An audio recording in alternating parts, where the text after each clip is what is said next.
ওমানের ইতিহাসে এক ভয়াবহ প্রাকৃতিক বিপর্যয়ের নাম ঘূর্ণিঝড় গনু। ২০০৭ সালে জুনে আঘাত হানা প্রলয়ঙ্করী এই ঘূর্ণিঝড়ের ১৯ বছর পূর্ণ হল আজ।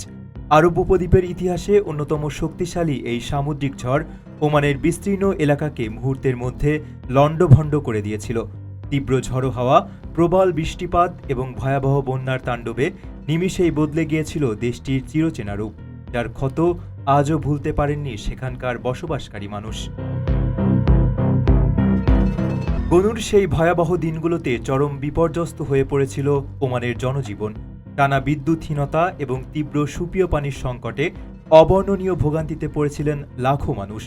জলোচ্ছ্বাস ও বন্যায় দেশের বহু প্রধান সড়ক ও সেতু ধসে পড়েছিল, যার ফলে দিনের পর দিন যাতায়াত ও যোগাযোগ ব্যবস্থা প্রায় সম্পূর্ণ বিচ্ছিন্ন ছিল।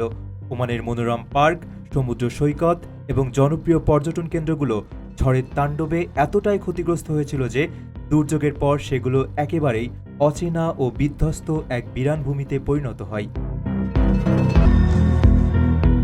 এই ঘূর্ণিঝড়ের আঘাতে দেশটিতে অন্তত অর্ধশত মানুষের প্রাণহানি ঘটেছিল এবং হাজার হাজার মানুষ সর্বশান্ত হয়ে পড়েছিলেন। অবকাঠামোগত ব্যাপক ধ্বংসযজ্ঞের কারণে ওমানকে প্রায় $4 বিলিয়ন বিশাল অর্থনৈতিক ক্ষতির সম্মুখীন হতে হয়েছিল।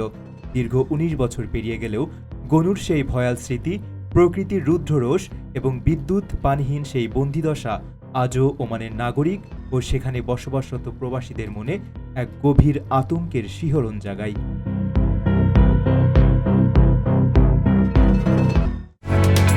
ওমানের সেরা রেট দিচ্ছে বাংলাদেশি প্রতিষ্ঠান গালফ এক্সচেঞ্জ। প্রিয়জনকে টাকা পাঠাতে আজই আসুন আমাদের যে কোনো ব্রাঞ্চে অথবা কল করুন স্ক্রিনে দেয়া নাম্বারে।